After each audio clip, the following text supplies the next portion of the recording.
जय हिंद। कहाँ हालचाल है हो छुआ लोगिन। बाबू, अगर आप जेपीएससी और जेएसएससी जैसे एग्जाम की तैयारी कर रहे हैं तो ये वीडियो आपके लिए काफी महत्वपूर्ण हो जाता है। हम लोग झारखंड ज्योग्राफी पढ़ने के क्रम में आज हम लोग एक नए अध्याय के बारे में पढ़ेंगे, जिस अध्याय का नाम है झारखंड की भूगर्भिक संरचना। झारखंड ज्योग्राफी पढ़ने के क्रम में हम आपको बाबू शुरुआत से पढ़ाते हुए आ रहे हैं। झारखंड की सामान्य परिचय से लेकर के हम आपको झारखंड की नदियां, झारखंड के जलप्रपात, झारखंड के वन्यजीव अभयारण्य, झारखंड के बहुउद्देशीय परियोजना, झारखंड के सिंचाई योजना परियोजना के बारे में, साथ ही साथ अन्य कई टॉपिक के बारे में हम आपको पढ़ाए हैं और ये निश्चित तौर पे आपको फायदा पहुंच रहा है। जैसा कि आप लोगों का रिस्पॉन्स हम तक पहुंच रहा है, इससे हमें पता चल पा रहा है। जिस प्रकार से हजारों लाखों लोगों को यहाँ से फायदा पहुंचा है, निश्चित तौर पे 100% गारंटी के साथ हम कहते हैं बाबू कि अगर आप कभी भी अगर झारखंड जीके को नहीं पढ़े हैं, या तो अगर आप कभी पढ़े भी हैं और आपका कॉन्सेप्ट अब तक क्लियर नहीं हुआ है, आप जेपीएससी जेएसएससी जैसे एग्जाम में अपना सीट प्राप्त करना चाहते हैं, आपको किस रणनीति के तहत पढ़नी चाहिए, आपको कैसे समझ आए, समझाने का तरीका क्या होनी चाहिए, वो सारे चीजें हम आपको वीडियो में दिए हुए हैं। निश्चित तौर पे जैसे हजारों लाखों बच्चों को यहाँ से लाभ मिल रहा है, निश्चित तौर पे आपको भी लाभ मिलेगा। क्योंकि पता है बाबू, ये द यूनिक क्लासेस है हो, और द यूनिक क्लासेस पे हमेशा यूनिक कंटेंट दिया जाता है। द यूनिक क्लासेस पे हमेशा आपको यूनिक कंटेंट दिया जाता है, और खास ये भी बात है भाई वाह कि तोरा अपने भाषा में दिया जाता है, अपने भाषा में आपको समझाया जाता है। ऐसे ही आज हम लोग एक नए अध्याय के बारे में पढ़ेंगे जो आपके जेपीएससी और जेएसएससी जैसे एग्जाम में यहाँ से प्रश्न बनते ही है। समझिए, जो चीजें हम आपको पढ़ा रहे हैं मतलब आपके एग्जाम के लिए ही पढ़ा रहे हैं, है ना। तो ये आपका झारखंड की भूगर्भिक, बाबू गर्भ मने क्या होता है? पेट। गर्भ मने होता है पेटवा, मने गर्भ मने पेट। तो बाबू झारखंड का क्षेत्रफल 79,714 वर्ग किलोमीटर है। तो भूमि के अंदर बोले तो भूमि के पेटवा में, तो भूमि के पेट में मतलब झारखंड के जो स्थल के अंदर कैसी संरचना है, क्या क्या चीज जमीनवा के अंदर पाल जाता है, उसी के बारे में हम लोग बाबू चर्चा करेंगे इस अध्याय में। इसलिए इस अध्याय का नाम है बाबू झारखंड की भूगर्भिक संरचना। भूगर्भिक माने भूमि के अंदर, भूमि के पेटवा में कैसन कैसन संरचना है, उसी के बारे में हम आपको आज जानकारी देने वाले हैं। बाबू, अगर आप झारखंड की मैप को देखें तो ऊपरी हिस्सा में अगर आप देखेंगे कोडरमा, गिरिडीह, चतरा जो उत्तरी साइड में है, यहाँ आपको आधात्विक खनिज मिलेगा। एक एग्जाम्पल के माध्यम से हम आपको समझा दें कि आधात्विक खनिज किसे कहते हैं। जैसे बाबू ये आपको अब्रक, ये आधात्विक खनिज है, और अब्रक की राजधानी कोडरमा को ही कहा जाता है। तो बाबू मैप में अगर देखेंगे तो कोडरमा यहाँ है ना। तो झारखंड के ऊपर में क्या पाया जाता है? आधात्विक खनिज। झारखंड के उत्तरी हिस्सा में आधात्विक खनिज, झारखंड के उत्तरी हिस्सा माने जो उत्तर वाला क्षेत्र है उसके जमीनवा के नीचे मतलब भूमि के पेट के अंदर आधात्विक खनिज पाया जाता है। और बीच बीच में अगर देखें बाबू, बीच बीचवा में जैसे आ गया आपका बीच बीचवा में धनबाद, बोकारो, ये हजारीबाग साइड में, यहाँ आपके भूमि के नीचे ईंधन क्षेत्र है। ईंधन क्षेत्र माने कोयला वगैरह ज्यादा पाया जाता है, वही हो गया ईंधन। इस एरिया में ईंधन पाया जाता है। और अब बच जाता है बाबू निचल का क्षेत्रवा, ये क्षेत्रवा बच जाता है पश्चिमी सिंहभूम, पूर्वी सिंहभूम। तो यहाँ पाया जाता है धात्विक खनिज। धात्विक खनिज का मतलब बाबू यही हो गया हो कि लोहा पाया जाएगा, तांबा पाया जाएगा, मैग्नीज पाया जाएगा, यही सब चीजें पाई जाएगी। तो आपको एक अनुमान लग गया होगा कि झारखंड का जो क्षेत्रफल है वो 79,714 वर्ग किलोमीटर पे ये झारखंड फैला हुआ है। तो झारखंड के ऊपरी हिस्सा में आधात्विक खनिज, बीच वाला हिस्सा में बाबू ईंधन पाया जाता है, और निचलका हिस्सा में बाबू धात्विक खनिज पाया जाता है। किसे कहते हैं आधात्विक खनिज? कौन आता है ईंधन के अंतर्गत? आपको हम बता दिए कोयला। धात्विक खनिज के अंतर्गत क्या क्या आते हैं, पहले हम आपको कॉन्सेप्ट के बारे में यहाँ बताएंगे। कुछ चीजें हैं जो आपको समझना पड़ेगा। बाबू आगे बढ़ने से पहले आपसे एक रिक्वेस्ट होगा, क्योंकि आप ही हमें मोटिवेट कर सकते हैं, आपके लिए हम दिन रात यहाँ काम करते हैं। अब हमें कोई और मोटिवेट नहीं कर सकता है, और हमें उतना फुर्सत नहीं है कि हम मोटिवेट होने के लिए कहीं किसी का कोई चीज़ देखें। आप हमें मोटिवेट करने के लिए वीडियो को लाइक कर दीजिएगा बाबू। जिस प्रकार से आप लोगों का रिस्पॉन्स आ रहा है, उस प्रकार से यहाँ के जो चैनल के फैमिली मेंबर हैं वो बढ़ नहीं पा रहे हैं। चैनल को आप लोग सब्सक्राइब कर दीजिएगा, और ध्यान रखिएगा सब्सक्राइब करके ऑल पे आप लोग जरूर जरूर क्लिक कर दीजिएगा, माफ कीजिएगा, जरूर क्लिक कर दीजिएगा, ताकि ऐसे ऐसे जेपीएससी और जेएसएससी से संबंधित आने वाले महत्वपूर्ण क्लास की अपडेट आपको सबसे पहले मिल पाए। वीडियो को लाइक करना मत भूलिएगा, यही लाइक मेरा एक समझिए कि एनर्जी के जैसा काम आता है। चैनल को सब्सक्राइब कर दीजिएगा, एक अच्छा सा आप लोग फीडबैक दे दीजिएगा। ध्यान रहे जब आपको समझ आएगा तो आप जरूर हमें फीडबैक के माध्यम से अपनी प्रतिक्रिया व्यक्त कीजिएगा, वो प्रतिक्रिया हम तक जरूर पहुंचती है। झारखंड की भूगर्भिक संरचना आप पढ़ेंगे बाबू। झारखंड क्षेत्र अति प्राचीन संरचना गोंडवाना भूखंड का उत्तरी पूर्वी क्षेत्र है। इसे आप पहले समझने के लिए जो हम आपको कॉन्सेप्ट समझा रहे हैं, आप उसे समझने की प्रयास करेंगे। ये हम लाइन बाय लाइन हम आपको यहाँ पढ़ाने के लिए नहीं आए हैं, आप लाइन बाय लाइन किताबों में पढ़ सकते हैं बाबू। देखिए बाबू, जो आज आप देख रहे हैं 7 गो महाद्वीप, या तो आप जो उत्तरी गोलार्ध दक्षिणी गोलार्ध देख रहे हैं, ये सब पहले कुछ नहीं था। 20,000 करोड़ साल पहले की हम बात कर रहे हैं, और जो 20,000 करोड़ वर्ष पहले के आधार पे ही आपके ये पॉइंट लिखे गए हैं। तो आज जो आपने 7 महाद्वीप देख रहे हैं, या तो आपने जो उत्तरी गोलार्ध और दक्षिणी गोलार्ध को देख रहे हैं, ये पहले कुछ नहीं था बाबू। पहले ये भूखंड था, एक ही भूखंड, जिसे हम लोग पेंजिया के नाम से जानते थे। ये जो पूरा एरिया है बाबू, देखिएगा एक दूसरा से जुड़ल है, एरिया कटा हुआ नहीं है, सबसे एक दूसरे से जुड़ल ही है कहीं ना कहीं, ये कटा हुआ नहीं है। इसी का एक ही नाम था पेंजिया। पेंजिया बाबू लाखों वर्षों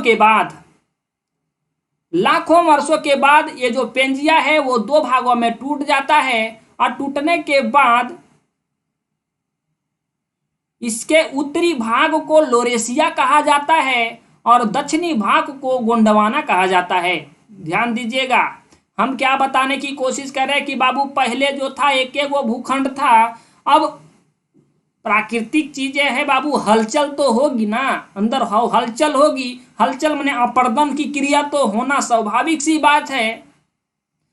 अब जब हलचल होने के कारण ध्यान रहे कि एक साल में सिर्फ 5 सेंटीमीटर ही हलचल होने के कारण ये भूमि घिसकती है। तो यहाँ 20 करोड़ साल पहले की बात कर रहे हैं। अब धीरे धीरे ये आपस में हलचल हुआ, और हलचल होने के बाद यही जो है पेंजिया वो 2 भागों में टूट गई। अब जब 2 भागों में टूट गई तो एक उत्तर साइड का जो भूखंड का नाम पड़ा वो पड़ा लोरेशिया, और दक्षिण भूखंड का नाम पड़ा वो पड़ा गोंडवाना।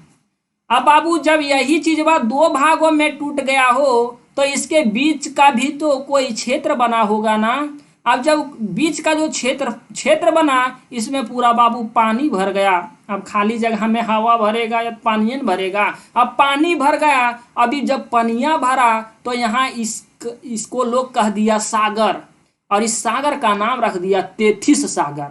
क्या रख दिया बाबू? तेथिस सागर। ये था पेंजिया, 2 भागों में टूटा, लोरेशिया और गोंडवाना के रूप में। उत्तरी जो भाग हुआ वो हुआ लोरेशिया, और दक्षिणी भाग हुआ वो हुआ गोंडवाना। ठीक है, अब ये गोंडवाना के अंतर्गत ही अब आया मेरा भारत बाबू। यहाँ भारत आया, और भारत के उत्तर पूर्वी भाग में आया मेरा झारखंड।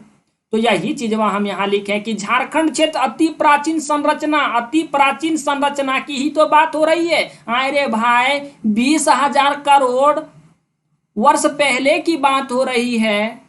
या तो समझिए, अगर ये 20,000 करोड़ वर्ष पहले की बात हो रही है तो कम से कम लाखों वर्षों की बात तो हो रही है। तो क्या इसे अति प्राचीन नहीं कहेंगे? आधुनिक तो नहीं कह सकते हैं ना, अति प्राचीन ही तो कहेंगे। संरचना गोंडवाना भूखंड, गोंडवाना भूखंड हम क्या कहें कि भैया देख, जब आपका पेंजिया टूटा 2 भागों में, लोरेशिया और गोंडवाना में, तो गोंडवाना का भूखंड का उत्तरी पूर्वी क्षेत्र है।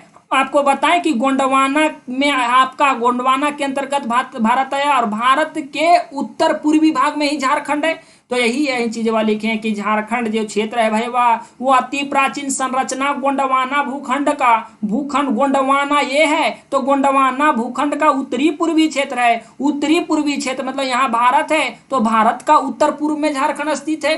तो यही बतिया यहाँ लिखे हैं। तो समय समय पे झारखंड में अनेक भूगर्भिक हलचल एवं परिवर्तन दिखाई देता रहा है। हम आपको एक चीज और यहाँ समझाना चाहेंगे, एक कॉन्सेप्ट आप लोग साइड से समझेंगे। आप कभी कभी ये भी सुने होंगे, हालांकि अगर आप नए से झारखंड जी के पढ़ रहे होंगे तो नया ही सुन रहे होंगे, पहले पढ़े होंगे तो आप ये भी समझे होंगे कि बाबू पाट क्षेत्र जो है, पाट क्षेत्र मतलब समझिए लोहरदगा और पलामू साइड का जो आपका, लातेहार साइड का जो आपका क्षेत्र है वो उच्चा है आपका हजारीबाग पठार से, उधर का जो क्षेत्र है वो उच्चा है। बाबू आपको ये कभी समझ आया कि झारखंड का ही ये क्षेत्र कहीं ऊंचा तो कहीं नीचा का है? पाट क्षेत्र जो कहलाने वाला जो क्षेत्र है वो उच्चा है और यही हजारीबाग पठार नीचा है। तो ये एक ही राज्य में उच्चा और नीचा का है, इस चीज को पहले आप समझेंगे। पृथ्वी के अंदर के बारे में जानकारी हम लोग प्राप्त कर रहे हैं, आपको ये कभी नहीं भूलना है। और हम लोग चट्टानों के बारे में जानकारी भी प्राप्त करेंगे। बाबू कोई पूछ दे चट्टान किसे कहते हैं हो, तो सतह के ऊपरी चाहे निचली कठोर भाग को हम लोग चट्टान कहते हैं। ध्यान दीजिएगा, सतह है जमीन पे हम लोग रह रहे हैं, उसका ऊपरी कठोर भाग को चट्टान कहेंगे। अगर जमीनवा के नीचे हो कठोर भाग पाया जा रहा है उसी को भी हम लोग चट्टाने कहेंगे। तो यही हम बता दिए बाबू, सतह के ऊपरी चाहे निचले क्षेत्र में पाए जाने वाले कठोर पदार्थ को हम लोग चट्टान कहते हैं।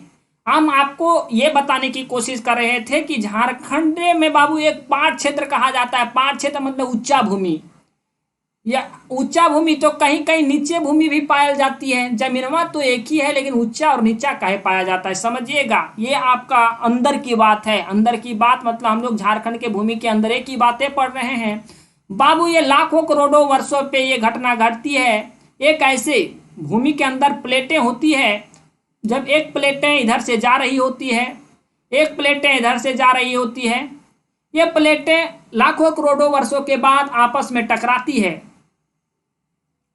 हलचल होने के कारण टकराती हैं, कुछ प्राकृतिक आपदाएं होने के कारण टकराती है। हम डिटेल में आपको यहाँ लेकर के नहीं चलेंगे। कुछ प्राकृतिक आपदाएं होने के कारण ये जो है प्लेटें आपस में टकरा जाती है, भयंकर बड़ा भयंकर तरीके से टकराती है। ये आप नॉर्मल चीज़ों को नहीं समझेंगे। जैसे समझिए कि एक इधर से प्लेटें हैं और एक इधर से ये प्लेटें आ रही है। अगर ये प्लेटें हल्की है, ये प्लेटें अगर हल्की है और ये प्लेट अगर भारी है, तो भारी प्लेट जो है वो जब हल्की प्लेट से टकराएगी तो भारी प्लेट अंदर घुस जाएगी और हल्की प्लेट जो है वो ऊपर चढ़ जाएगी।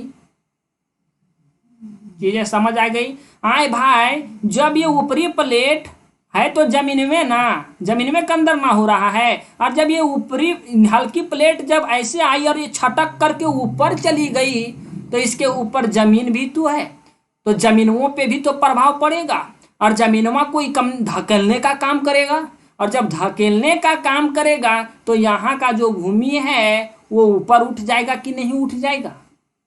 और यहाँ का जो भूमि का मान लिया जाए हाइट यहाँ था, तो आकर नीचे जो प्लेटवा, जिस प्लेटवा पे भूमि थी वो प्लेटवे अगर नीचे चल गया तो भाई ये भूमि की ऊंचाई भी तो नीचे चली जाएगी, इस भूमि का स्तर भी तो नीचे चला जाएगा। चीजें समझ आ गई।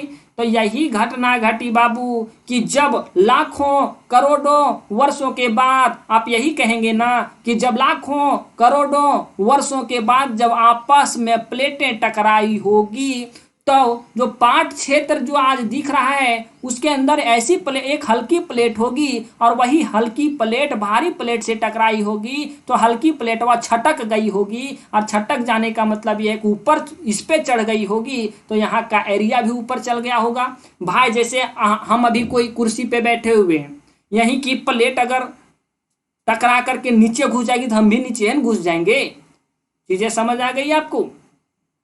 तो इसी के कारण जो पाट क्षेत्र है वो ऊंचा हो गया और हजारीबाग का क्षेत्र जो है वो नीचा हो गया। ये स्वाभाविक सी बात है कि हजारीबाग क्षेत्र जो टिका होगा वो भारी प्लेट पे टिका हुआ होगा, और भारी प्लेट और हल्की प्लेट जब टकराई तो भारी प्लेट नीचे घुस गई और हल्की प्लेट ऊपर उठ गई, जिसके कारण भारी प्लेट होने के कारण आपका हजारीबाग का जो पठार है वो नीचा है और आपका पाट क्षेत्र है वो ऊंचा है।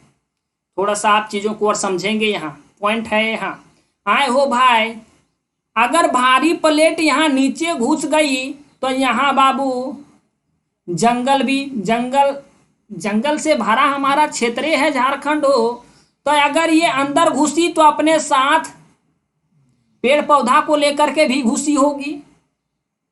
कंफर्म है।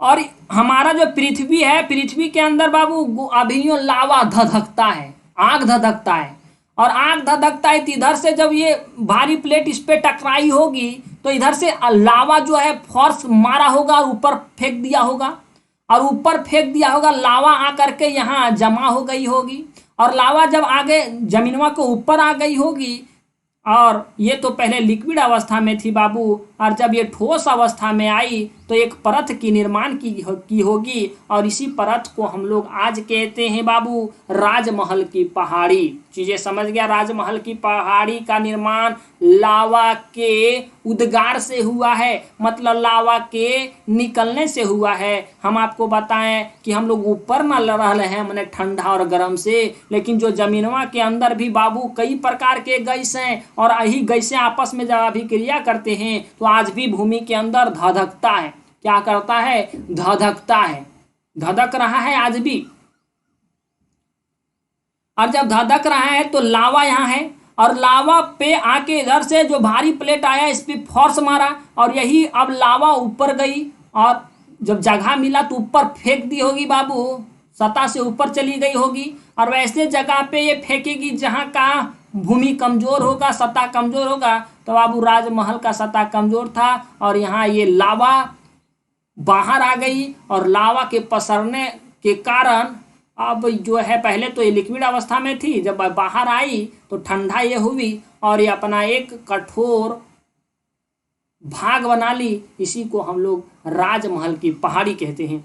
तो राजमहल पहाड़ी का जो निर्माण हुआ वो लावा के उद्गार के कारण हुआ, लावा के कारण ही हुआ। अब चीज़ों को समझिएगा। हम आपको ये बता रहे थे कि पेड़ पौधे जो हैं वो अंदर हुए होंगे, लाखों करोड़ों के वर्षों के बाद ये कोयला का निर्माण कर लेंगे बाबू। अगर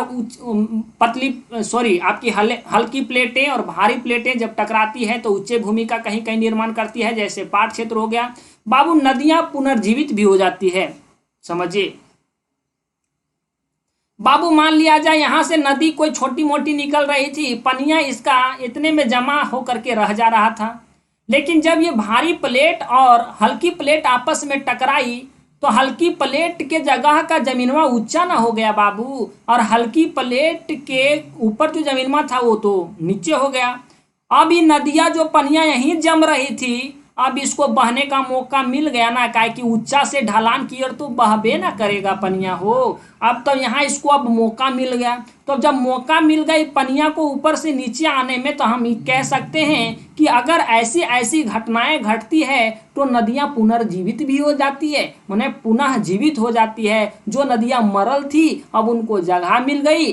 जगह मिल गई कहने का मतलब ये था कि छोटी मोटी नदी थी जिसके धारा में तेजी नहीं थी और वो चढ़ाई को पारे नहीं कर पा रही थी, अब उसको एक जगह मिल गया प्लेटें के टकराव के कारण, तो वो नदियां पुनर्जीवित हो गई ना। देखिए लावा, हम आपको बता दिए कि लावा से क्या होता है। लावा से एक नई भूमि का निर्माण हो जाता है, एक नए सतह का निर्माण हो जाता है।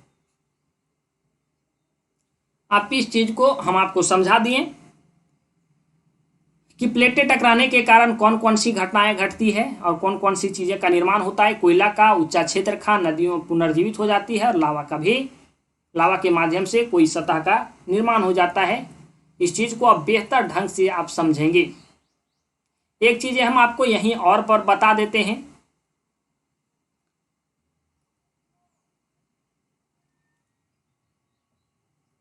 इस चीज को हम आगे देख लेते हैं, आपको बेहतर ढंग से समझ आएगा।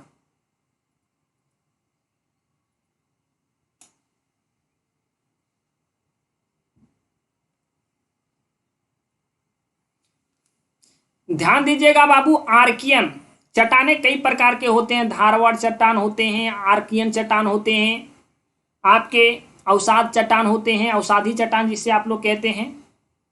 इसे तो आपको जो जो चीजें झारखंड जीके के अंतर्गत पढ़ना है उसे हम पढ़ा देते हैं। झारखंड क्षेत्र अति प्राचीन संरचना गोंडवाना भूखंड का उत्तरी पूर्वी क्षेत्र है। हम आपको बता दिए हैं क्या है कॉन्सेप्ट। समय समय पे झारखंड में अनेक भूगर्भिक हलचल एवं परिवर्तन दिखाई देता रहा है। हम इसका प्रमाण भी देंगे कि बाबू हमारे झारखंड का जो भूमि है वो 3 बार उठा है, पाट क्षेत्र 3 बार उठा है ना।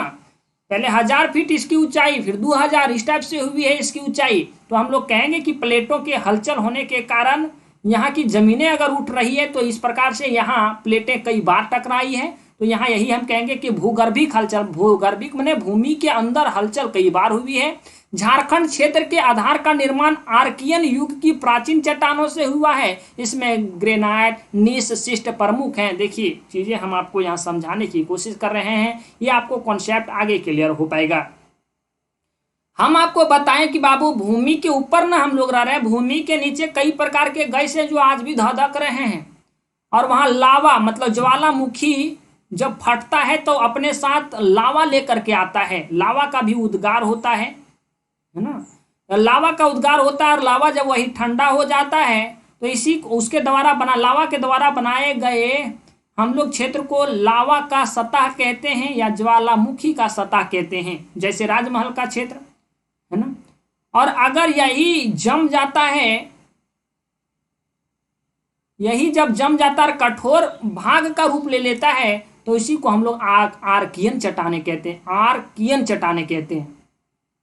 अगर पसर जाए या तो ये विखंडित हो जाए तो एक सतह का निर्माण कर लेगा, अगर ये जमा रह जाएगा तो एक चट्टान का रूप ले लेगा। तो इसी को हम लोग आर्कियन चट्टाने कहते हैं। ठीक, तो यही झारखंड में जो 90% जो क्षेत्रफल पे आर्कियन चट्टाने ही हैं। झारखंड क्षेत्र के आधार का निर्माण आर्कियन युग की प्राचीन चट्टानों से। देखिए प्राचीन चट्टाने तो हम लोग कहेंगे बड़ी पुरानी चट्टाने, इसमें ग्रेनाइट एवं नीस जो है प्रमुख हैं।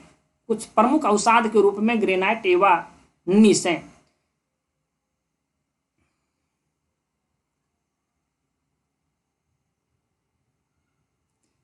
जब आपके आर्कियन कर्म की चट्टाने का अपर्दन होता है तो ग्रेनाइट मतलब टूटता फूटता है तो ग्रेनाइट एवं नीस निकलता है। झारखंड में 90% भाग पर इन्हीं कालक्रम की चट्टानों का विस्तार है। कौन? आर्कियन कर्म की चट्टानों। और 10% भाग पे गोंडवाना युग की कोयला, और 10% जो हम आपको बताएं कि बाबू ईंधन क्षेत्र कौन सा है आपका बोकारो, वो जो आपका झारखंड का बीच वाला क्षेत्र जो है वो ईंधन का क्षेत्र है।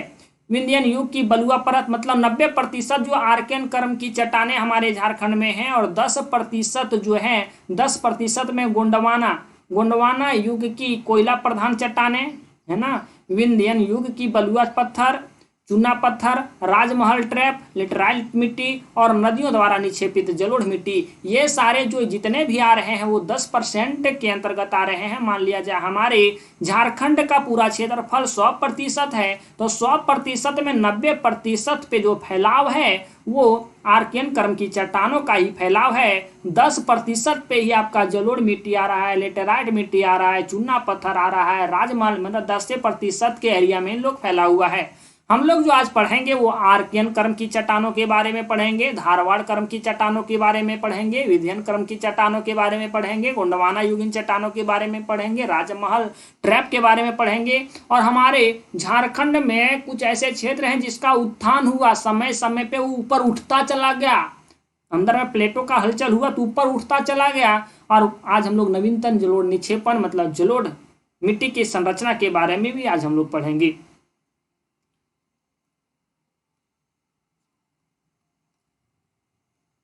ये चीजें हम आपको समझा दिए। आर्कियन क्रम की चट्टाने के बारे में हम लोग बातें करते हैं।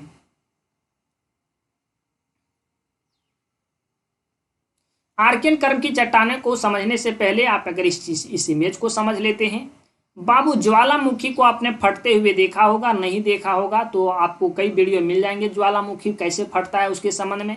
ज्वालामुखी जब फटता है बाबू, अंदर काफी प्रकार की ऐसी हलचल होती है, ज्वालामुखी फट जाती है। और ज्वालामुखी फट जाती है, डिटेल में नहीं जाते हैं, समझिए ज्वालामुखी जब फट गई और तब इसके माध्यम से नीचे के जो तरल अवस्था में जो लावा रहते हैं वो भूमि के ऊपर आ जाते हैं। और यही है आपके भूमि के ऊपर जो आए हुए हैं ये तरल पदार्थ, इसी को हम लोग लावा कहते हैं।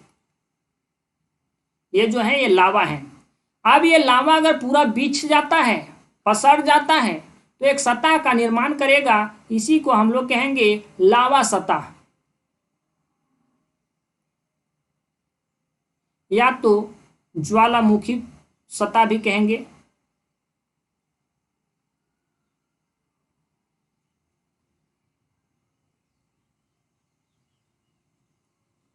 लेकिन अगर ये जमले रह जाता है, चाहे वो भूमि के अंदर ही हो या बाहर ही हो, अगर ये जमले रह जाता है तो इसे हम लोग आर्कियन क्रम की चट्टाने कहेंगे।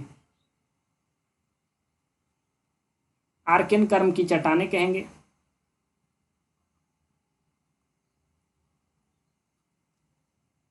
तो यही आर्कियन क्रम। बताओ भाई, अगर ये चट्टान बन जाता है, पहले तो गर्म था, ठंडा हुआ तो ये चट्टान बन जाएगा। चट्टान बनेगा तो क्या इसमें कोई जीवाश्म पाया जाएगा?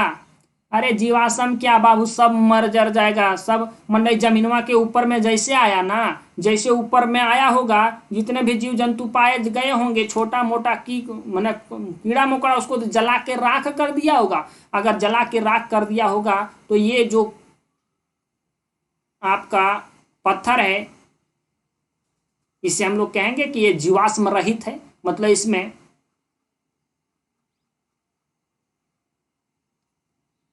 जीवाश्म नहीं पाए जाएंगे जाते होंगे।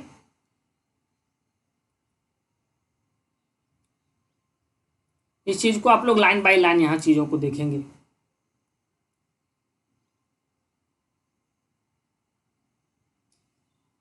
आर्कियन क्रम की चट्टानों का निर्माण पृथ्वी की तरल अवस्था से ठोस अवस्था के क्रम में हुआ। पृथ्वी की तरल अवस्था हम आपको बताएं कि लावा जो तरल अवस्था ऊपर आया बाबू, ठोस अवस्था हुआ, तो यही आर्कियन क्रम की चट्टानों का निर्माण हुआ। इसलिए ये जीवाश्म रहित चट्टान है, इसलिए इसमें जीवाश्म नहीं पाए जाते हैं। जीवाश्म पाए कहाँ जाएंगे, है ना, सब मर जर जाएगा। बाद में यह चट्टान रूपांतरित हो गई। बाद में जब ये चट्टान बाबू बदली और उस रूपांतरित चट्टान का अपर्दन हुआ और फिर समय के अनुसार ये बाबू चट्टान जो है वो बदली, टूटा फूटा। समय पे कौन नहीं टूटता फूटता है, समय के अनुसार ना सब बलवान होता है। समय ढलने पे सब टूटता फूटता है, जिससे प्रमुख चट्टान के रूप में ग्रेनाइट शिस्ट एवं निस बने हैं। देखिए, जब टूटा फूटा तो इसके अपर्दन के रूप में बाबू, जब टूटा फूटा तो इसका दूसरा रूप के में कहिए कि ग्रेनाइट शिस्ट और निस बना। इसे पृथक चट्टान क्यों नहीं कहेंगे बाबू, आज एक चट्टान है हो, समझिए सब चट्टान के बाबा है कवि, तो पृथक चट्टान कहेंगे ना। यह चट्टान आर्कियन युग में ही पाया जाता है। आर्कियन युग में भी इसका यही चट्टान पाया जाता है। यह चट्टान में प्रचुर मात्रा में खनिज संसाधनों का भंडार होने के कारण ही चट्टान में बाबू भूमि के अंदर से निकला तो बाबू कुछ ना कुछ खनिज होगा इसके लिक्विड में, और लिक्विड ही तो आकर के बाहर ठोस बना है। और जब ठोस बना है तो इसके अंदर बड़ी खनिज संसाधन होंगे, और जब खनिज संसाधन होंगे और हमारा झारखंड में पाया जाता है, तो आर्थिक दृष्टि से झारखंड की सर्वप्रमुख चट्टानें हैं बाबू। जो आदमी के पास पैसा रहता है उसी का वैल्यू ना होता है, ठीक उसी प्रकार के जौन पत्थरा में खनिज पाया जाएगा उसी का ना वैल्यू होगा। तो देखिए हमारे झारखंड में आर्थिक दृष्टि से झारखंड की सर्वप्रमुख चट्टानें इसलिए बनी क्योंकि इसके अंदर खनिज पाए गए। वही आदमी का वैल्यू है जिसके पास पैसा है, ठीक वही पत्थर का वैल्यू है जिसके अंदर खनिज है, इसलिए सर्वप्रमुख बन गई है। इस चट्टानों में आग्नेय, अवसादी तथा रूपांतरित तीनों प्रकार की चट्टानें मौजूद हैं। ध्यान दीजिएगा, अगर आग्नेय चट्टानें धीरे धीरे अपर्दन होती है आग्नेय चट्टाने की, तो अवसाद चट्टान बनती है, अवसादी चट्टान बनती है। मतलब यही समझिए कि आग्नेय चट्टान जब कुछ दिनों के बाद ये टूटेगी तो इसके अवसाद से ही अवसादी चट्टान बनते हैं, अवसाद से ही अवसादी चट्टान बनते हैं। और यही अवसादी चट्टान अगर रूपांतरित होगा, बदलेगा, तो रूपांतरित चट्टान बनेगा, कुछ दिनों के बाद रूपांतरित चट्टान बनेगा। यही आप समझिएगा बाबू कि आग्नेय चट्टान के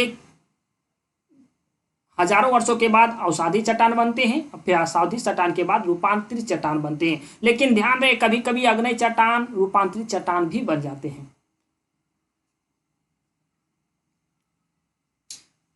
तथा छोटा नागपुर पठार के आग्नेय, अवसादी तथा रूपांतरित चट्टानों का संबंध इसी काल के चट्टानों से। देखिए छोटा नागपुर पठार में जो आग्नेय, अवसादी तथा रूपांतरित चट्टान पाए जाते हैं वो इसी काल के चट्टान हैं। इसका विस्तार जो है बाबू आर्कियन क्रम की जो है चट्टान है उनका जो विस्तार है वो सरायकेला, खरसावां, सिमडेगा, दक्षिणी पूर्वी झारखंड के क्षेत्र में है। ठीक, दक्षिणी पूर्वी झारखंड किसको बोलेंगे आपको पता हो जाना चाहिए बाबू, है ना। दक्षिणी पूर्वी झारखंड माने आप समझ जाइए कि पूर्वी सिंहभूम। और यहाँ कह रहा है कि इसमें खनिज पाया जाता है, तो हम आपको बताए थे कि बाबू निचलका भाग में खनिज पाया जाता है। और ये पथरा जो पाया जाएगा वो समझ जाइए सरायकेला, खरसावां, सिमडेगा, दक्षिणी पूर्वी मतलब नीचे वाला क्षेत्र में पाया जाएगा। इसलिए पाया जाएगा काहे कि हम आपको बताए थे कि नीचे वाला क्षेत्र में ही खनिज पाए जाते हैं। और ये पथरा ज्यादा कहाँ पाया जाएगा, तो नीचे वाला भागवा में पाया जाएगा। और नीचे वाला भागवा मतलब झारखंड के नीचे वाला भागवा में पाया जाएगा, तभी ना यहाँ खनिज अधिक पाया जाएगा, क्योंकि आर्कियन क्रम की चट्टानों में खनिज की प्रधानता होती है। देख नेक्स्ट है बाबू धारवाड़ क्रम की चट्टानें। निर्माण की बात करें धारवाड़ क्रम की चट्टानों के बारे में, तब जब आर्कियन क्रम की चट्टानों का अपर्दन हुआ, निक्षेपण हुआ, है ना। हम आपको नदी के बारे में जब बता रहे थे तो अपर्दन क्या होता है, निक्षेपण क्या होता है, सारी चीजें हम आपको बताए थे। एक दूसरे से रिलेट आप लोग चीजें करके पढ़िएगा, बहुत मजा आएगा बाबू। तो इस चट्टान का जो निर्माण हुआ बाबू आर्कियन क्रम की चट्टानों के अपर्दन एवं निक्षेपण से हुआ, मतलब धीरे धीरे टूटता फूटता गया, तो वही आर्कियन क्रम की चट्टानें धारवाड़ क्रम की चट्टानें कहलाने लगी। समय के अनुसार इसका नाम बदला, बाकी टूटी फूटी समय के अनुसार। इस चट्टान की सर्वप्रथम जानकारी जो है बाबू कर्नाटक के धारवाड़ जिले से मिली है ना। धारवाड़ जिले से मिली थी, कर्नाटक के धारवाड़ जिले से मिली थी, जिसके कारण इसका नामांकन उसी जिले के नाम पर किया गया। बाबू ये जो पत्थर है ना धारवाड़ क्रम की चट्टानें, ये चट्टान जो है सबसे पहले कर्नाटक के धारवाड़ जिला में मिली थी। अब धारवाड़ जिला में मिली थी, तो धारवाड़ जिला में मिली थी तो धारवाड़ जिला का क्रेडिट भी देना चाहिए ना, तो वही धारवाड़ जिला के नाम पे पत्थरे का नाम लोग रख दिया।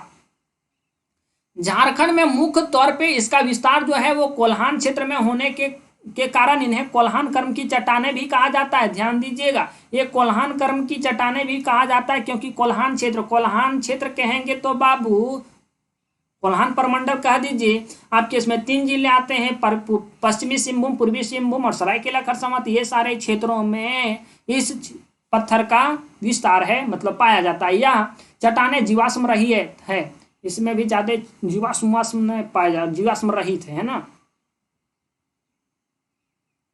चट्टानों में लोहे की उपलब्धता, यह जो चट्टानें हैं वो जीवाश्म रहित है। चट्टानों में लोहे की उपलब्धता अब नीचे पाया जाता है। हम आपको बताएं कि झारखंड का निचलका क्षेत्रवा में बाबू खनिज पाया जाता है, और पत्थरों स्वाभाविक सी बात है, अगर वहां पाया जा रहा होगा तो इसमें खनिज भी पाया जा रहा होगा। चट्टानों में लोहे की उपलब्धता होने के कारण इन्हें लोह अयस्क की श्रृंखला कहा जाता है। देखिएगा ये पत्थर में क्या होता है बाबू कि लोहा की प्रचुर मात्रा पाई जाती है। तो अब लोहा की प्रचुर मात्रा पाई जाती है, इसलिए हम लोग कहेंगे कि लोहा का एक कतार पाया जाता है, कतार का क्या अयस्क पाया जाता है, तो इसे हम लोग कतार लोहे का भंडार कह देते हैं, इसलिए हम लोग अयस्क की श्रृंखला इसे कह देते हैं। मतलब समझिए अयस्क की श्रृंखला इसे कहा जाता है। मतलब ये पत्थर में ठीक ठाक लोहे की अयस्क पाए जाते हैं। अब ठीक ठाक मतलब अयस्क की भंडार, और भंडार को हम लोग कह देंगे ज्योग्राफी की भाषा में श्रृंखला। इसमें मुख्यतः रूप से लोहा, तांबा, बॉक्साइट, निकेल, सोना, मैग्नीज, चांदी पाए जाते हैं। मुख्य रूप से देखिए इसमें क्या क्या पाए जाते हैं, बॉक्साइट, निकेल, सोना, मैग्नीज के अयस्क पाए जाते हैं। चट्टान का विस्तार झारखंड के पूर्वी सिंहभूम, पश्चिमी सिंहभूम, सरायकेला, खरसावां में है, वो निचले वाला में रहेगा। ठीक, नेक्स्ट देखिए विंध्यन कर्म की चट्टानें। चट्टान का विस्तार झारखंड के उत्तर पश्चिमी भाग माने समझ रहे हैं ना बाबू, उत्तर पश्चिमी भाग माने ये वाला क्षेत्रवा,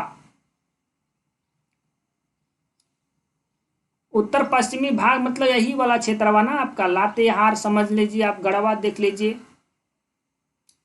पश्चिमी भाग सोन नदी क्षेत्र विशेष गढ़वा, देखिए गढ़वा बता रहा है, में पाई जाती है जो विंध्यन कर्म की चट्टानें हैं। इसका महत्व ज्यादा झारखंड में नहीं है, लेकिन इस चट्टान में बलुआ पत्थर तथा चूना पत्थर पाया जाता है। इस पत्थर में बलुआ पत्थर और चूना पत्थर पाया जाता है। गोंडवाना युगीन चट्टान बाबू ये आपका झारखंड के बीचों बीच में पाया जाएगा, है ना। गोंडवाना युगीन चट्टान की प्रधानता दामोदर घाटी एवं औरंगा घाटी में है। औरंगा नदी कहाँ से निकलती है आपको पता होना चाहिए बाबू, ये लोहरदगा के किसको प्रखंड से निकलती है। दामोदर जो नदी है वो लातेहार के टोरी क्षेत्र के चूल्हा पानी नामक गांव से निकलती है। नेक्स्ट है बाबू गोंडवाना युगीन काल को कोयला युग, क्योंकि गोंडवाना जो चट्टान है इसे बड़ी कोयला मिलता था बाबू, कोयला इसी से मिलता था। और जब कोयलवा ये पत्थरा बड़ी दे दी, और जब कोयलवा दे दी तो समझिए कि हम लोग को एक पैसवे दी है, कोयलवा दी है मैंने समझिए कि कोयला से पैसवे दी है ना, खनिज दी है मैंने पैसवे दी है। अब पैसा का बढ़िया वैल्यू रहता है, तो इसी को हम लोग चट्टान, ये गोंडवाना युगीन चट्टान को हम लोग कोयला के रूप में देख लें। पैसा दी है तो उसी को देखिएगा जो पैसवा दे रहा है, कोयला के रूप में देख लें, और कोयला के रूप में इसे देख लें तो क्या इससे हम लोग गोंडवाना युगीन काल ना करके हम लोग इसे कोयला युगीन कह दें। पैसवा का वैल्यू कोयलवा दे रहा है पैसा, तो कोयला युगीन कहने में क्या दिक्कत है, कह दें। गोंडवाना युगीन काल को कोयला युगीन के नाम से भी जाना जाता है, क्योंकि उस समय कोयला आर्थिक दृष्टि से काफी महत्वपूर्ण रहा था, मैंने पैसा दे रहा था और पैसवा दे रहा था, उसी का नाम होना चाहिए, इसलिए कोयला युगीन कह दीजिए। गोंडवाना युगीन चट्टान में कोयला की भंडार के साथ साथ बलुआ पत्थर की परत पाई जाती है। देखिए कोयला तो इसमें पाया जेबे करता है सबसे ज्यादा, लेकिन थोड़ा थोड़ा इसमें क्या है ना कि बलुआ पत्थर की परत भी पाई जाती है। इसका विस्तार दामोदर घाटी क्षेत्र, उत्तरी कोयल नदी घाटी क्षेत्र और गिरिडीह राजमहल की पहाड़ी जैसे, मतलब जहां जहां कोयला पाया जाता है समझ जाइए कि वहां आपका गोंडवाना युगीन चट्टान है। नेक्स्ट है बाबू राजमहल ट्रैप तथा दक्कन लावा की चट्टान। राजमहल ट्रैप का निर्माण कैसे हुआ आपको पता है, लावा जुरेसिक युग में, अरे ये युग चलता था बाबू, कई प्रकार के युग है ना, पहले यह देखिए पहले सतयुग था, अभी कलयुग है। वैसे उस क्रम में अगर देखा जाए तो ज्योग्राफी के क्रम में देखें तो जुरेसिक युग में लावा के बहाव से राजमहल ट्रैप का निर्माण हुआ। हम आपको बताएं कि कैसे जमीनवा के अंदर से बाहर आया है, लावा फेंक के आया है, ज्वालामुखी के माध्यम से उन्हें हचाक से ऊपर आया है, और जब हचाक से ऊपर आया फैल गया तो परत का निर्माण किया, ठंडा हुआ तो एक परत निर्माण हुआ, उसी परत को हम लोग राजमहल ट्रैप कहते हैं। वही जम जाएगा तो आर्कियन कर्म की चट्टानें हो जाएगी। जबकि दरारों में लावा के प्रवाह से दक्कन लावा का निर्माण हुआ। ठीक, इस चट्टान के अपक्षय होने के बाद लेटेराइट एवं बॉक्साइट का निर्माण हुआ। ये तो आपको अपक्षय होने के बाद, टूटने फूटने के बाद लेटेराइट एवं बॉक्साइट का निर्माण हुआ बाबू। राजमहल ट्रैप का मूल विस्तार झारखंड के उत्तर पूर्वी भाग बोले तो बाबू साहेबगंज के पूर्वोत्तर भाग में, साहेबगंज समझ रहे हैं ना, संथाल परगना, राजमहल की पहाड़ी बाबू, वही जहां से गंगा स्पर्श करती है। पाकुड़ की पूर्वी भाग में इसके अलावा यह झारखंड के पाट क्षेत्र में भी पलामू, गढ़वा, गुमला तथा लोहरदगा में भी इस राजमहल ट्रैप का विस्तार है। इसकी ऊंचाई 900 से 1100 मीटर तक है। इसकी ऊंचाई जो है, इसकी ऊंचाई का यहाँ काहिल बात किया है पता है आपको? थोड़ा सा यहाँ का ऊंचाई तो ज्यादा होगा, इसलिए ज्यादा होगा ताकि नीचे से ना लावा का उद्गार हुआ है। अब नीचे से जब लावा का उद्गार जब हुआ है तो एक परत का निर्माण किया है, और जब परत का निर्माण करेगा तो उस परत की ऊंचाई तो कुछ ना कुछ होगी। तो इसकी जो ऊंचाई है बाबू वो 900 से 1100 मीटर तक है। नेक्स्ट है बाबू नवीनतम जलोढ़ निक्षेपण। नदियों के अपरदन के बाद जलोढ़ निक्षेपण संरचना का निर्माण हुआ बाबू। जहां से नदी प्रवाहित होगी, अब जहां से नदियां जब प्रवाहित होगी वो जिलवा में देखिएगा कि जलोढ़ मिट्टी का जो है वो संरचना बढ़ेगा। जलोढ़ मिट्टी आकर के वहां जमा होती है, तो जलोढ़ मिट्टी जब जमा हो रही है तो कहीं ना कहीं मिट्टी जमा होने की संरचना तो बनेगी ना, वही होती है नवीनतम जलोढ़ निक्षेपण। विस्तार इसका राजमहल के पूर्वी क्षेत्र, राजमहल के पूर्वी क्षेत्र कह रहा है, मतलब समझ रहे हैं कि गंगा नदी उधर से प्रवाहित हो रही है। सोन नदी घाटी, सोन नदी घाटी में, स्वर्णरेखा नदी के निचली घाटी क्षेत्र में, मैंने पूर्वी सिंहभूम की ओर, जहां जहां अक्सर ये समझिए कि नदियां अगर कोई जिलवा के बगल से जा रही है वहां आपका जलोढ़ निक्षेपण संरचना का निर्माण करेगी। और यहाँ कॉर्नर ज्यादा पड़ेगा, कॉर्नरवा ज्यादा पड़ेगा, कहाँ तो ज्यादा मिट्टियाँ फेंकेगी ना। नदियाँ अगर अपने साथ मिट्टी लेकर के जा रही है तो घुरैया में वो अपने धारा को लेकर के जाएगी, अपने साथ धारा को लेकर के जाएगी, नियंत्रण बनाए रहेगी अपनी धारा की तेजी को, कि अपने साथ मिट्टिया को लेकर के जा रही है उसको लेकर के जाएगी। तो दोनों नहीं संभाल पाती है जल्दी, तो क्या करती है मिट्टिया जो अपने साथ लेकर के जाती है इसको यहाँ फेंक देती है कॉर्नरवा पे, यहीं कॉर्नरवा पे फेंक देती है। यही ना आपको ज्यादा जलोढ़ निक्षेपण संरचना का निर्माण मिलेगा। जलोढ़ देखिए मैदानी क्षेत्र में निक्षेपण के कारण कई स्थानों पे ग्रेनाइट के उच्च भूभाग का निर्माण हो गया, जिसे मनीनॉर कहते हैं। मैदानी क्षेत्र में निक्षेपण के कारण ग्रेनाइट की उच्च भूभाग, अब ज्यादा मिट्टियां वहां जमा हो गया तो वहां एक उच्च भूभाग का निर्माण हो गया, ग्रेनाइट का ऊंचा भूभाग का निर्माण हो गया, जिसे मनीड नॉक कहते हैं, जिसे मनीड नॉक कहते हैं। ध्यान दीजिएगा बाबू, अगर यहां से क्वेश्चन पूछा जा सकता है कि मैं आपका ग्रेनाइट के उच्च भूभाग को क्या कहा जाता है, तो मनीड नॉक। ठीक, आगे आप इस चीजों को देखेंगे। हिमालय के 3 क्रमिक उत्थान बाबू, जब जब प्लेटें का टकराव हुआ है, हम आपको बता दिए हैं कि प्लेटें का टकराव किस प्रकार से होता है। जब प्लेटों का टकराव हुआ है तो हमारे हिमालय की जब ऊंचाई बढ़ी है तो हमारा झारखंड के क्षेत्र का ऊंचाई क्यों ना बढ़ेगा। जैसे छोटा नागपुर पठार का 3 अवस्था में भी उठान हुआ, जिससे छोटा नागपुर पठार की नदियां पुनः जीवित हो गई। ये बता दिए कि जीवित कैसे होती है नदियां। पहला उत्थान की अगर हम लोग बात करें तो हिमालय के प्रथम उत्थान का जो संबंध है बाबू वो मायोसीन काल से है। मायोसीन काल में सबसे पहले हिमालय का उत्थान हुआ। पहला उत्थान जब हुआ तो पाट क्षेत्र पे, मतलब झारखंड का जो पाट क्षेत्र है आपका, लोहरदगा लातेहार का जो सारा क्षेत्र है, जैसे लोहरदगा से दक्षिण पलामू जिले तक, ये आपका पाट क्षेत्र के अंतर्गत आता है। तो ये पाट क्षेत्र में भी इसका प्रभाव पड़ा है। किसका प्रभाव पड़ा है? जब मायोसीन काल में पहला उत्थान हुआ तो उस समय पाट क्षेत्र पर भी प्रभाव पड़ा है, और उस समय रांची हजारीबाग पठार से 1000 फीट ऊपर उठ गया। देखिए पाट क्षेत्र जो है वो लोहरदगा से दक्षिण पलामू जिले तक है, पाट क्षेत्र कहलाता है। पाट क्षेत्र जो था वो आपका हजारीबाग पठार के समानांतर था। समझिए कि इसकी ऊंचाई एक समान ही थी, लेकिन जब प्लेटें आपस में टकराई तो उत्थान हुआ, और जब उत्थान हुआ तो ये पाट क्षेत्र 1000 फीट ऊपर चला गया। था बराबरे, लेकिन प्लेटें के टकराव होने के कारण पहला उत्थान हुआ मायोसीन काल में, तो उसी समय आपका पाट क्षेत्र जो है वो 1000 फीट ऊपर चला गया। फिर इसी प्रकार से दूसरा उत्थान भी हुआ। दूसरा उत्थान, हिमालय के दूसरा उत्थान का संबंध जो है वो प्लायोसीन काल से है। ये आपको काल याद रखना नहीं है, हम आपको जानकारी के लिए बता रहे हैं।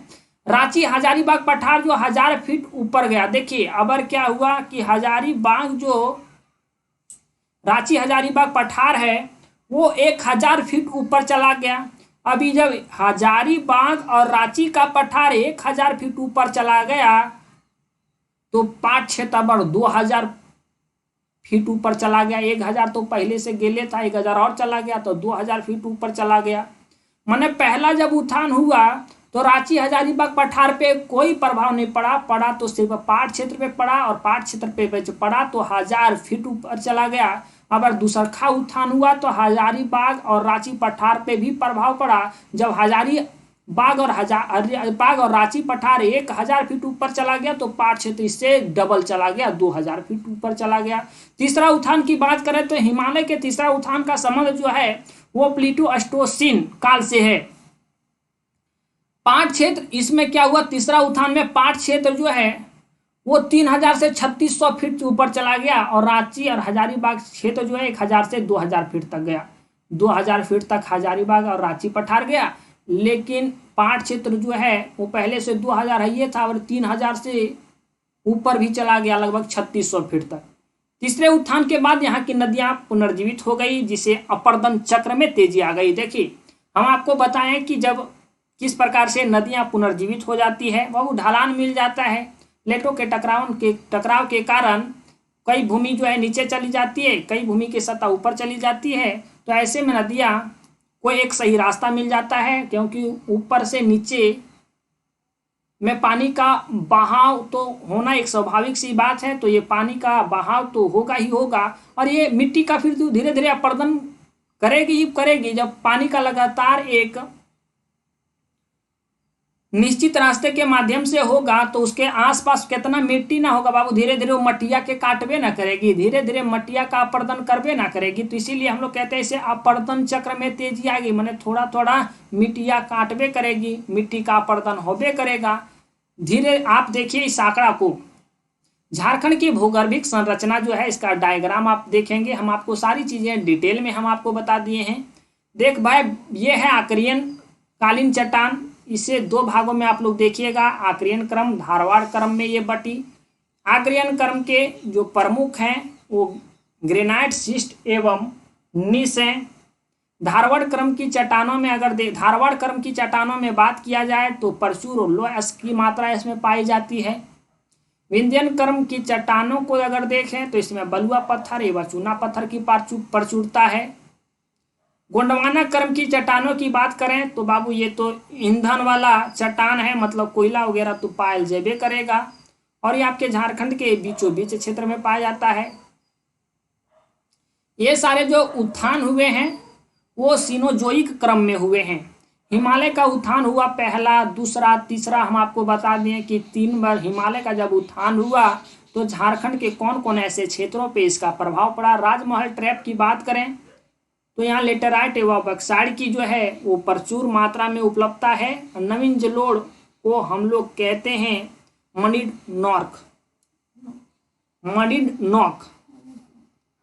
नॉक इसे कहते हैं। तो यही थी आज की आपकी पूरी क्लास। उम्मीद है ये सारी चीज़ों को आप समझ पाए होंगे और आप इसे संबंधित सारे प्रश्नों को आप हल भी कर पाएंगे। जाते जाते हम आपको बता दें बाबू कि द यूनिक क्लासेस की यूट्यूब चैनल पे तो आपको ये क्लास दिए ही गए हैं। साथ ही साथ अगर आप पूरा कोर्स करना चाहते हैं तो जेपीएससी और जेएसएससी से संबंधित आपके यहाँ कोर्स करवाए जाते हैं, जो मेरे द्वारा ही पढ़ाए जाएंगे। आपको हिंदी पढ़ाए जाएंगे, जो हिंदी की क्लास अभी चल ही रही है। आपको पूरी खोरठा पढ़ाए जाएंगे, साथ ही साथ झारखंड जीके भी पढ़ाए जाएंगे। झारखंड जीके जैसे हम आपको यूट्यूब पे पढ़ा रहे हैं। हालांकि अब आपकी ज्योग्राफी वहाँ ख़त्म होने की कगार पे है, ज्योग्राफी तो वहाँ ख़त्म, उसके बाद हम लोग पॉलिटी या हिस्ट्री को पढ़ेंगे। इसका यही बात है कि कई एडमिशन अभी हो चुके हैं, ये सर्वर पे निर्भर करता है कि एडमिशन आपका कब तक लिया जाएगा। 499 रुपये में आप झारखंड जीके को कंप्लीट कर सकते हैं, खोरठा को भी 499 में ही कंप्लीट आप कर सकते हैं। ध्यान रहे कि अगर आप जेपीएससी और दरोगा का अगर आप कोर्स लेते हैं तो आपको 999 रुपये लगेगा, क्योंकि 499 रुपये वाला कोर्स का जो है बाबू सर्वर फुल हो चुका है। अब हिंदी की बात करें, चाहे वो आपका सीजीएल का हिंदी हो, जेएसएससी का कोई भी हिंदी हो, जेपीएससी का हो, 499 रुपये में आपको हिंदी की भी क्लास द यूनिक क्लासेस के ऑफिशियल यूट्यूब ऑफिशियल ऐप पे दिया जा रहा है। दिए गए नंबर पे कॉल करेंगे अगर आप इंटरेस्टेड होंगे। अगर आप इच्छुक होंगे तो आप दिए गए नंबर पे कॉल करेंगे 9771080302 पे। आप अगर इस टॉपिक को आप पढ़ लिए हैं तो इससे संबंधित आप क्वेश्चन को सॉल्व करेंगे, निश्चित तौर पे आपसे सारे क्वेश्चन भी सॉल्व हो पाएंगे। तो ठीक है, हो चौआ लोगिन बाबू, मिलो ही ये बाद में हो कोनो दोसर वीडियो के साथ। तब तक रखे है अपन ध्यान। जय हिंद।